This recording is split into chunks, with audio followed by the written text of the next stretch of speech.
Rumination OCD, प्योरोफॉर्म OCD दूर करने के 3 तरीके जानने से पहले जान लीजिए रूमिनेशन ओसीडी, प्योरोफॉर्म ओसीडी है क्या। एक ही विचार बार बार आना और उस विचार को निकालने के लिए किसी न किसी कंपल्सन का, किसी न किसी एक्शन का सहारा लेना रूमिनेशन ओसीडी है। प्योरोफॉर्म ओसीडी कि जिसमें विचार मन में अटक जाता है, रूमिनेशन ओसीडी को ही प्योरोफॉर्म ओसीडी कहा जाता है। मैंने देखा है कि बहुत सारे विद्यार्थी इस तरह की ओसीडी से परेशान हैं। जब भी वो पढ़ने बैठते हैं तो उनके मन में एक विचार घर कर जाता है, वो विचार निकलता ही नहीं है, वो पढ़ाई पर फोकस कर ही नहीं पाते हैं। इस समस्या से बहुत सारे विद्यार्थी जूझ रहे हैं।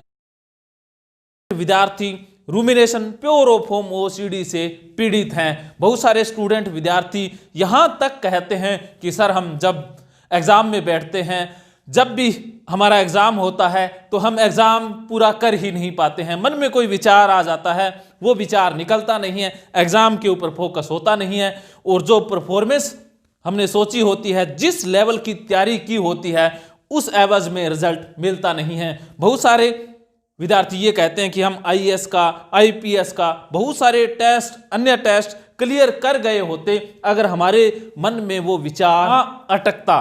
तो आप जानते हैं कि कितने तरह के विचार मन में अटकते हैं। किसी के मन में सेक्सुअल विचार अटक जाता है, किसी के मन में पाप पुण्य वाला विचार अटक जाता है, किसी के मन में डेथ वाला विचार अटक जाता है, किसी के मन में कि मैं कर नहीं पाऊंगा, ये विचार बार बार अटक जाता है। तो मन में एक ही विचार बार बार आना, वो निकलना ना, और उसको निकालने के लिए तरह तरह की एक्टिविटी, एक्शन करते रहना। कुछ लोग तो मंत्रों का उच्चारण करते हैं, बार बार किसी पहेली को पढ़ते हैं, कोई अपना लकी नंबर सेट कर लेते हैं, कोई पैटर्न बिठा लेते हैं, कई तो शारीरिक हरकत भी करते हैं कि उस इमेज को बदलने की कोशिश करते हैं।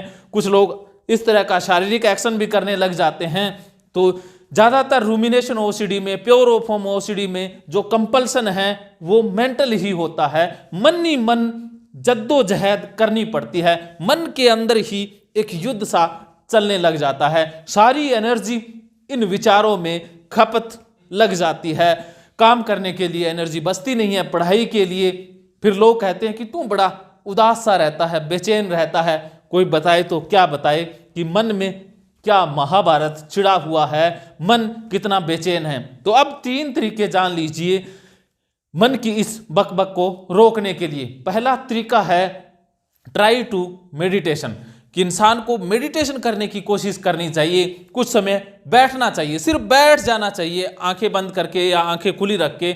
जो हो रहा है उसे होने दें, बस कोई भी हरकत ना करें, कुछ भी करने की कोशिश ना करें। मेडिटेशन का वास्तव में मतलब यही है कि कुछ ना करना, बस इस प्रोसेस में शामिल हो जाना कि सब कुछ हो रहा है, तो मेडिटेशन की कोशिश करना।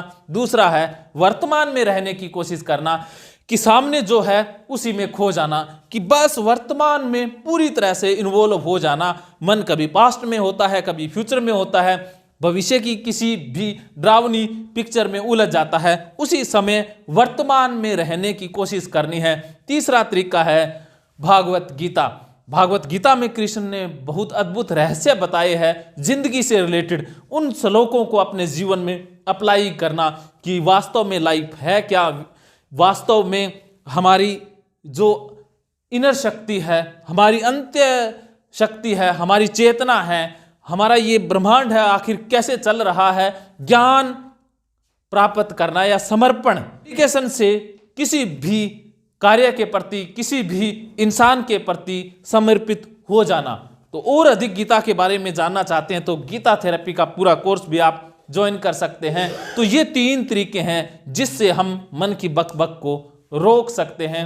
अगर ये बात आपके समझ में आ गई तो बल्ले बल्ले, नहीं आई तो थल्ले थल्ले, फिर भी थल्ले थल्ले को बल्ले बल्ले में बदलने के लिए आप ऑनलाइन ऑफलाइन साइको गुरु टीम से बात कर सकते हैं।